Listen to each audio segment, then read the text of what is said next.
Viewers and subscribers, please make sure to subscribe to Saga News TV and give a like and share, because if you don't, you will miss out a lot of news. A 20-year-old construction worker is facing multiple charges, including murder, after the shooting death of a kitchen attendant in May. Police charge Ramanda Simpson, otherwise called Prince, a construction worker, of Regent Street in Hampton, Kingston 14, for murder, possession of a prohibited weapon and ammunition, and using a firearm to commit a felony, following an incident in Corbon Garden, Kingston 11 on Sunday, May 25. Dead is 22-year-old Judas Clark, otherwise called Froggy, a kitchen attendant, at Mapleview Road in Corbon Gardens, Kingston 11. Reports are that about 7 p.m. Clark was sitting outside his home when he was allegedly approached by Simpson, who was armed with a handgun. Simpson then opened fire, hitting Clark, before escaping on a waiting motorcycle, the police say. The police were summoned and Clark was taken to hospital, where he was pronounced dead. Simpson was arrested and subsequently charged on Friday, after a question and answer session conducted in the presence of his attorney. 6 people, including members of the Jamaica Defense Force, were injured in a crash at the intersection of Arbor Street and Hanover Street in downtown Kingston on Friday morning. Reports are that the collision happened about 6:30 a.m. near Grace Kennedy headquarters. The injured were taken to hospital for treatment. An investigation has been launched into the circumstances surrounding the crash. A 25-year-old woman has been charged with accessory before the fact and accessory after the fact to murder, following the killing of a 14-year-old girl in April. The woman has been identified as Daniela Morrison, a contractor of Waltham Park Road. She is charged in connection with the brutal murder. Tyrona Thomas, otherwise called TT, a student of Cinnamon Christian Kingston 11 on Thursday, April 17. Reports from the Olympic Garden police are that Morrison and a man entered a silver Nissan Note motorcar, allegedly to carry out the attack. That afternoon, about 1:50 p.m., an armed man allegedly traveled to Hill Avenue, Kingston 11, where he opened fire on a group of people, hitting Thomas and 2 others before escaping. The police were summoned and the injured person was assisted to hospital, where Thomas was pronounced dead and the other men were admitted for treatment.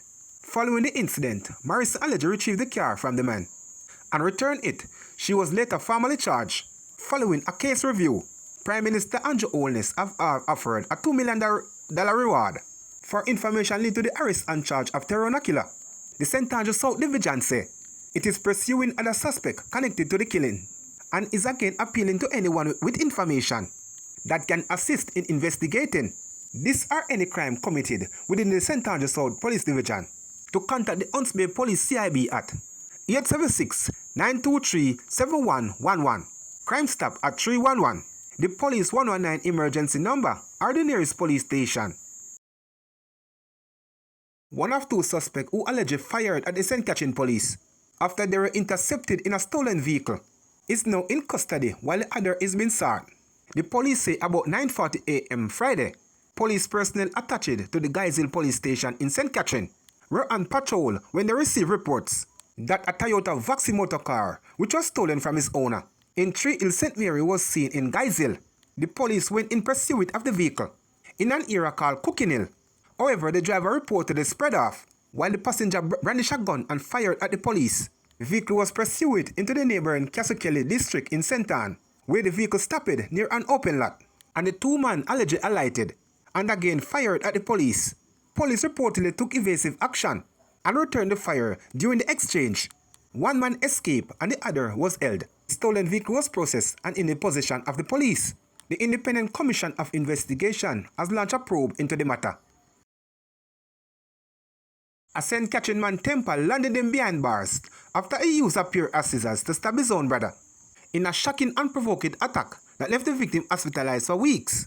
The attacker, 51 years old, Brian Allen, a laborer of Ty Dixon district, was on Friday sentenced to 12 months and 20 days at hard labor after plead guilty to unlawful wounding. Senior Parish Court Judge Janelle Nelson Gale told Allen that his actions were unjustified, declaring that only a prison sentence would fit the crime. She, however, granted a 50% reduction for his guilty plea and credited a 4 months he already spent in custody. The judge also ordered that Allen undergo a anger management counseling According to court documents, on June 7, 2025, the complainant was at home when Allen launched the attack, stabbing him repeatedly in the neck and chest. The injured brother spent 6 weeks in hospital, recovering from his wound. Allen was later arrested and charged by the Shade Grove police. The security guard who allegedly stolen more than $15 million from the Birmingham money quarry van has been apprehended following a 7-day manhunt, according to authorities. The 42-year-old guard has been arrested at a premises in St. Andrew late Thursday. According to the St. Andrew Central Police, who are leading the investigation, Guardsman Limited, the security company to which he was employed, also confirmed that it was aware of the arrest of the guard. A statement from the Birmingham Limited, which is affiliated with Guardsman, did not say whether the stolen money has been recovered. This was not simply about recovering stolen funds. It was about defending the integrity of the hundreds of men and women who put their life on line every day to provide essential service to Jamaican business and banks, said David Whitaker, Group Managing Director, Guardsman Group of Companies. Birmingham stands unwavering in its commitment to ensuring that any individual involving wrongdoing or practice connected to our company faces severe form of justice available. Under the law, we will never tolerate actions that undermine the trust, safety, or reputation of our team or our client, he said. The police said the investigation is ongoing. The security guard was a part of a 3-man team that reportedly went to collect cash from Mega Mart in St. Andrew on October 11. It's reported that he remained behind while his colleague went inside. When they returned, the guard and the cash, said to be between $15 to $20 million, were missing. He left behind his uniform and the firearm he was issued with by the company.